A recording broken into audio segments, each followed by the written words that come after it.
souls in the marketplace of life, not to offer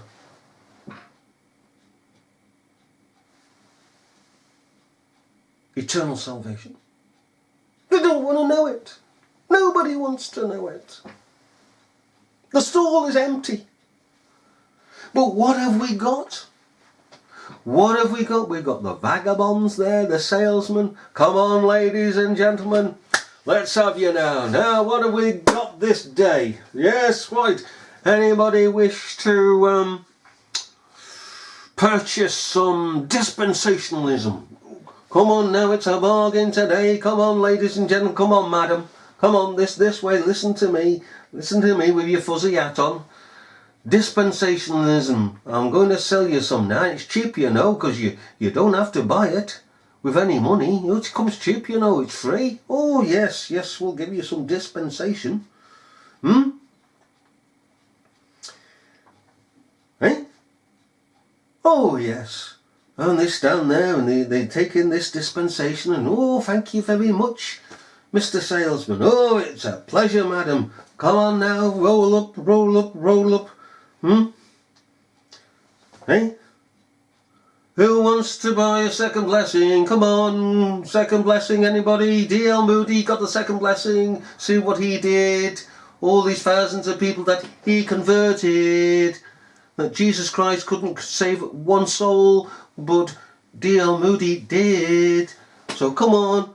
How about you, sir? Yes, fine, yes. Mr. Tozer, yes. Right, okay, yes. Oh, thank you very much. And so it goes on. And they're selling millennialism at this stall. As we say, dispensational at another, Arminianism at another, neo-evangelical Arminianism at another, the tongues movement at another, full sanctification at another, full assurance at another, and you go through this begging metaphorical marketplace and they're shouting and bawling on either side, and on every side they are. Oh yes. Oh, and Anglicanism is over there. Oh dear, with all its robes. Oh, come to me. I've got the 39 articles and all the rest of it. Oh, I'm Christian. Oh, you know, yes. Where's John Bunyan, by the way? Oh, we put him in prison. Oops. The casting out of the Puritans. Oops. Hey? The petitioning of Parliament to have laws passed against the Christians. Oops. And so it goes on. And of course you've got this great big altar that people can come to. Ah, that's the predominant one, you know. The altar to Baal. The Arminian minister stands up in his pulpit or stands on the street. Well, it's basically in the pulpit. Come, he says. Come. Just as you are. Come just as you are. In your sin. To Christ upon the altar. To the sacrifice upon the altar. Look at his thorns. Look at his bleeding side. And so on and so on and so forth. And the Pope enters the door and says, bless you, my sons. Bless you, my daughters. For erecting a metaphorical altar to Romanism. And that is how it goes. Now then,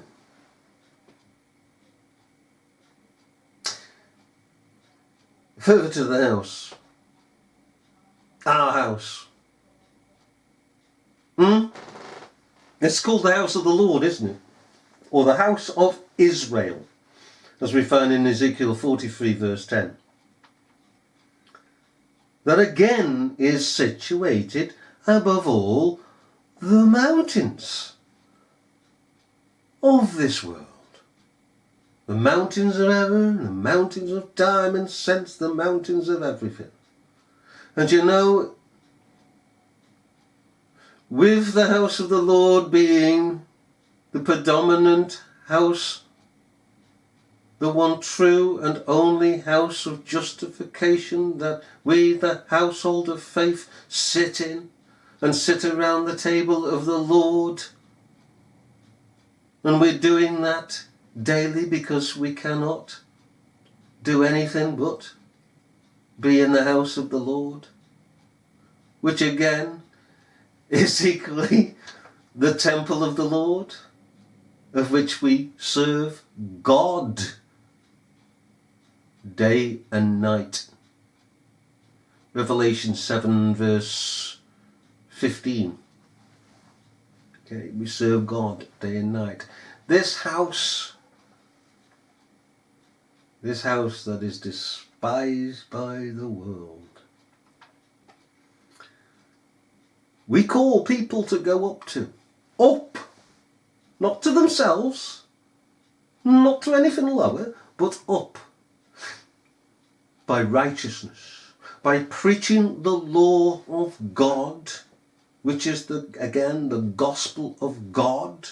For reverence towards God, we're seeking to draw people up by righteousness, that is the law, towards God. And the law is what again? The schoolmaster to bring us unto God, that we might be justified by Christ. So we're drawing people up. Those whom the Spirit of God is working upon, notionally or effectually working upon. Because there are persons in this world that will appreciate the law of God as being righteous and equitable, fair, just and holy. They accept it, academically accept it. And equally, there are those who will not. They will fight to their last breath that God gives them. They will fight. And there are those, equally, that go away and the law becomes alive and they die. There's no decisions in that, you know. I was once alive to the law, and I was. And yet really, the law slew me.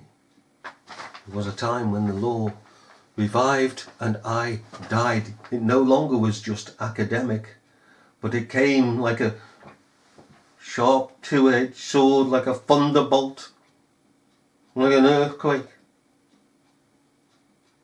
and took down the towers of sin and pride and all that was this wicked person. The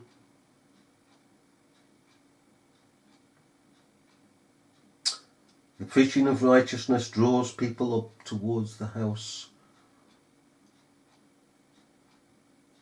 of the Lord. We find that in Isaiah, the evangelical prophet, in Isaiah 2 and 3, don't we? And many people shall go and say, come, let us go up to the mountain of the Lord, to the house of the God of Jacob. Jacob being the promise. Not Esau, Jacob, the line of promise.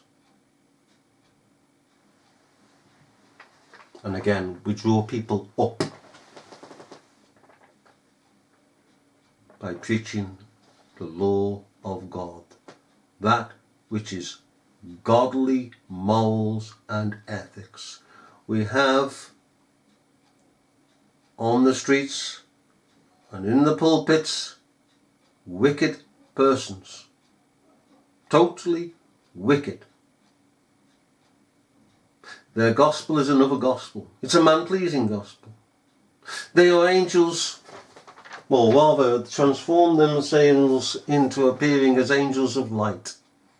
They have another spirit, an evil spirit of deception. There are many spirits in this world. One of them is of deception. Another is the spirit of lying. You see, we're dealing with another world. Even in the former Testament, specifically, we are told of various spirits that are in human beings.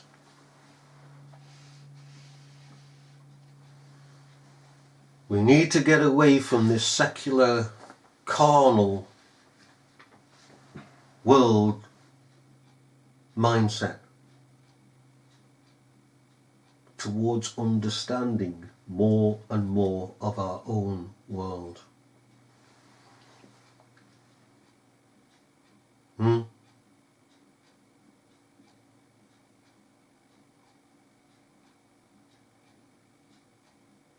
And of course, the altar from whence the waters flow stands not only for justification by faith, but for equity. Unadulterated right. I am the way, the truth, and the light. Light, said Jesus Christ.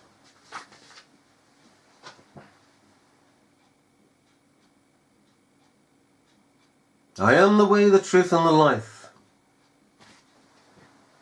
He is both the altar, the sacrifice, the prophet, the priest, king, the angel of the Lord, the Emmanuel, the Shiloh.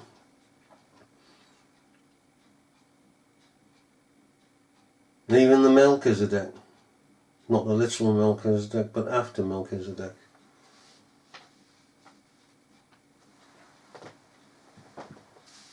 Symbolized as Melchizedek. Because at the end of the day, God is without beginning, without middle, without end.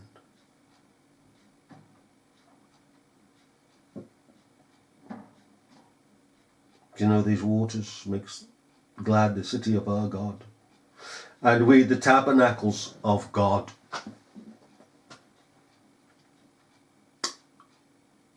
Don't they? The waters of God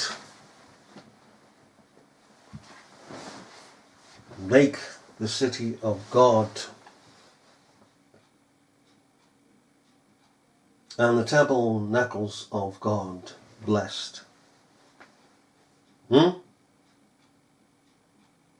Make glad the city of God, with all its bulwarks of truth and righteousness. There's none so pure as our city, of our house, of the way of salvation, of justification by faith. And here again we stand. We stand.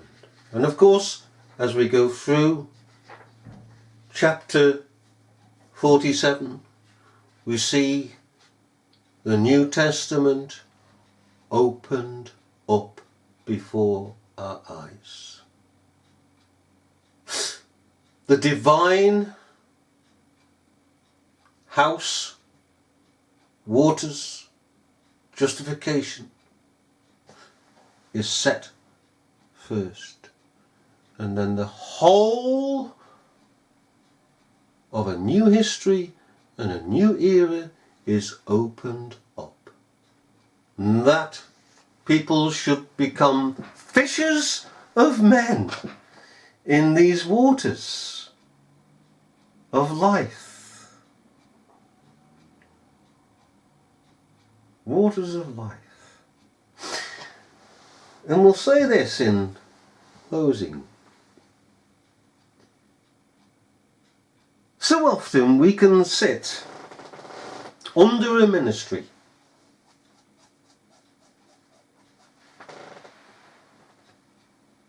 that is fundamentally correct in every detail, and should be. Equally as if we were to go into a court, everything should be correct according to law. Every procedure, every law cited, because that's the correct way. That's the right way. And so it should be in the house of God.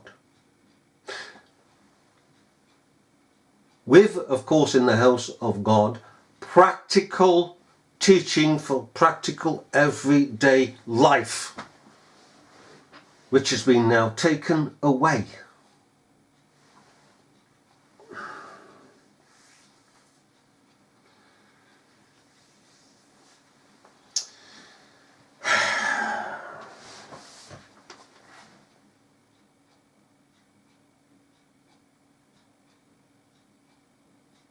The thing about it is this,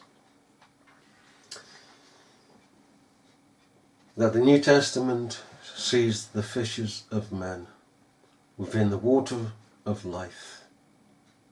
And of course you've got the two banks, which is represented by the old dispensation and the new dispensation.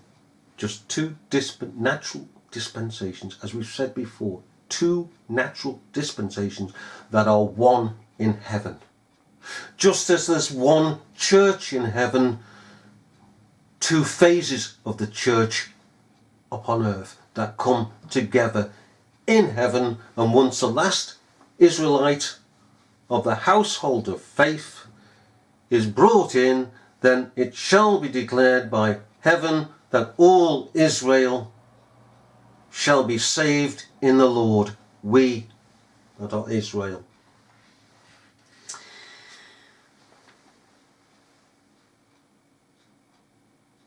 The trees on either side of the bank, again, are the trees of the Lord's planting. Not the trees of the devil's planting, but of the Lord's planting. And they come together as one, as the church, after Calvary. Because Calvary joins both sides together. And in Revelation chapter 22, and I believe it is verse 2, we see the church, the living church, as one. In verse 2 of chapter 22 of the Revelation of Jesus Christ. Now we're talking about the city. What's in the city of God that is above? The New Jerusalem that is above. The bride of Christ is the New Jerusalem. Right. As in chapter 21 verses 9 to 10 shows us that New Jerusalem coming down from above is the bride of Christ. Now then, chapter 22 verse 2, in the midst of the street of it, and on either side of the river, that's your two dispensations, either side of the river, was there a tree of life. So the tree of life for salvation was in the former dispensation. That's why we have Isaiah's, Naomi's, Samuel's, and so on and so on and so forth. The river of life flowed through both. Forget about Pentecost and your panties. It flowed through both. On either side of the river, and there was a tree of life, okay? Let's read it again. In the midst of the street of it, that's one street, one way of salvation. And on either side of the river, so the street of salvation was there, present, in the former testament, not at Calvary. Okay, in the midst of the street of it, and on either side of the river, was there the tree of life, which bare 12 manner of fruit, and yielded her fruit. The tree of life is her. Her. She, that is the bride of Christ, the New Jerusalem. And she bare fruit every month. And the leaves of the tree were for the healing of nations. Her doctrines and teachings are for the healing of nations. And they don't rot. They're fresh because they're from heaven. Equity and righteousness and justice and truth and honesty and holiness cannot rot. Everything that the devil gives, all that unrighteousness in this world, rots, stinks to high heaven. But not her fruit of righteousness. And she should be speaking righteous. This and this and this and this should be done according to God's law. Oh, what's the Arminians run? Oh, why yet they run from the law of God. Oh, they hate it. Because they don't want the law of God. And the law of God is for the healing of nations. Speaking right is for the healing of nations. The nations are sick. The whole head is sick. The sores are putrefying sores. Spiritual. And so we have one tree in the New Testament, the bride of Christ, come together. That was divided in the Old Testament between New Testament and Former Testament. 2 banks, 2 dispensations. And I think we should leave it there.